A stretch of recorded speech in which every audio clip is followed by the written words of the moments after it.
Jimmy Dixon National Leads.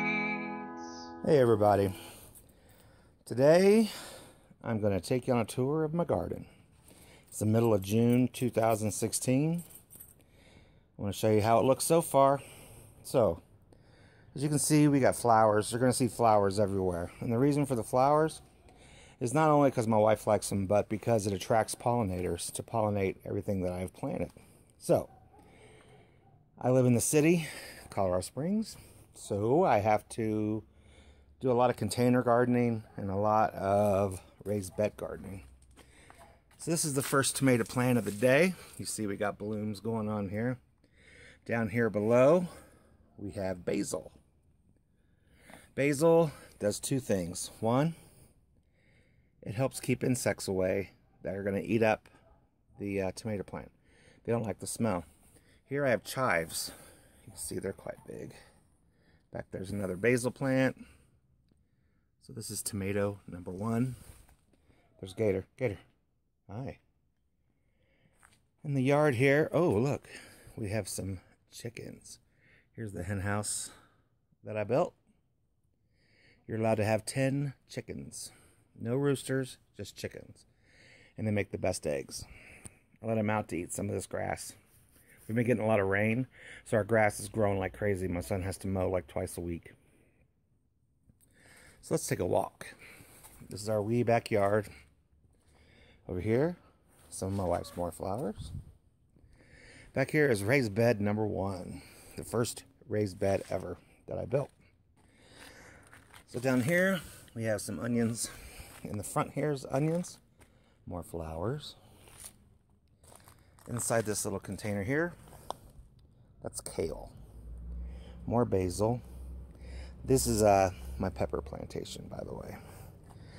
And you see we have a petunia here. That's because peppers love petunias.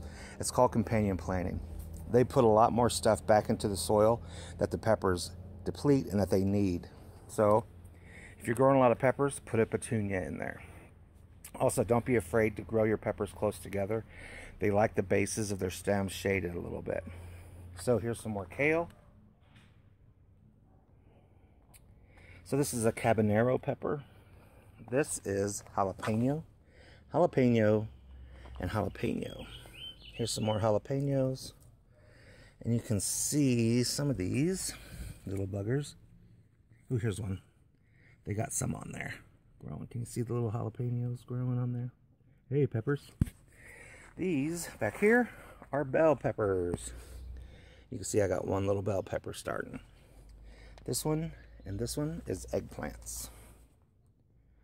Then of course we have more flowers to attract the pollinators hanging on a shepherd's hook. Over here is raised bed number two. Let me just pan back a little bit and you can see what this is. This is a water trough that I got at Big R. I think it was 40 bucks. Then we spray painted it and then bam, it's nice looking. So it's about 2.5, 3 feet deep. In here I have beans, green beans. I have pole beans, which are going to grow up this structure. And the next time you see it, they're going to be that high. The kind of pole beans I use are Kentucky Wonders. They're the best kind of pole beans there are. They're high producers, they're reliable growers, and they're very heat tolerant. Speaking of heat, it is 90 degrees right now. Holy crap, it's been a while since we've had that. All right, over here, here's another tomato plant that I raised from seed, complete with some basil. Here is another tomato plant that I raised from seed, complete with some basil. Here's more chives growing in this little Indian pot. Back here is where I had my beans last year, but because we do crop rotation, we put wildflowers in here this year. Again, why? Because they're very durable, heat resistant, drought resistant. They're native to Colorado and they attract pollinators. Now let's move over here. Ooh, ladybug. Let's move over here to this little flower bed.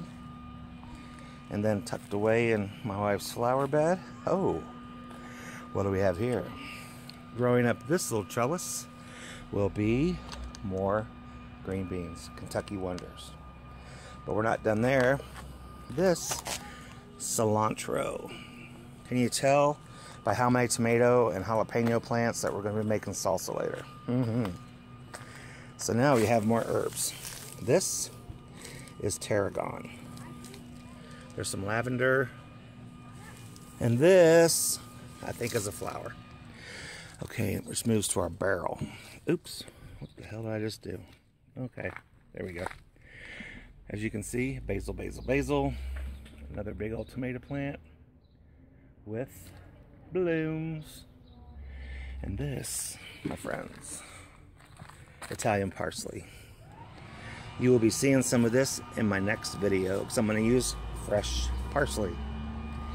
Now you might think we have a lot of basil going on, because we do, but we also dehydrate it. We dehydrate it and then we jar it up and use it all year long. Same with that parsley. Can you hear my neighbors? They don't know I'm filming. All right, let's take a walk back. Chickens, what up, girls? What up, girls? Lay some eggs for me. All right, that is a tour of my garden. I really hope you enjoyed it, and I will show you later when it takes off. Peace out.